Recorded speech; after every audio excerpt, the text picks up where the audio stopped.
మా తమ్ముడు లెటర్ని ఈ విధంగా రాశాడని మేము అస్సలు ఊహించలేదు. పొద్దున్నే సన్మామ ఎండ అదరగొడుతున్నాడు. ఇక్కడైతే కూలర్ మా నాన్న రిపేర్ చేస్తే మా తమ్ముడు నేను చేశా అని చెప్పుకుంటున్నాడు. ఇంకా నేను ఫ్రెష్ అలా టీ తాగాను. ఇంకా అమ్మ టిఫిన్ చేస్తుంటే హెల్ప్ చేయడానికని వెళ్ళాను. టిఫిన్ తినేసి అలా రీల్స్ స్క్రోల్ చేస్తూ ఉన్నాను. తర్వాత ఇంకా ఫ్రెష్ అయిపోయి అలా ఫేస్కి క్రీమ్ అనేది అప్లై చేసేసుకున్నాను. అలా కొద్దిసేపు ఫోన్ చూసా. వెంటనే మా తమ్ముడు వచ్చేసి నేను లెటర్ రాస్తానా చూద్దురా ఏమైనా చేంజెస్ ఉంటే చెప్పు అన్నాడు. ఎవరికి రాశాడా అని తీరా చూస్తే అది మా నాన్నకు సంబంధించింది రాశాడు. దీన్ని చూసి వాడికి వచ్చిన ఇంగ్లీష్ కూడా మాకు రాదని నవ్వుకున్నాను.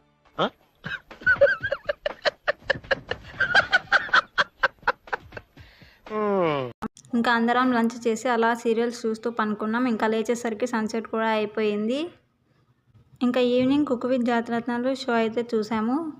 ఇంకా డిన్నర్ టైం అయింది. డిన్నర్ అయితే చేసేసి ఇంకా నైట్ బ్యాన్ మేళ మూవీ చూస్తూ డిన్నర్ అయితే ఎండ్ చేశాను. Bye guys, please subscribe.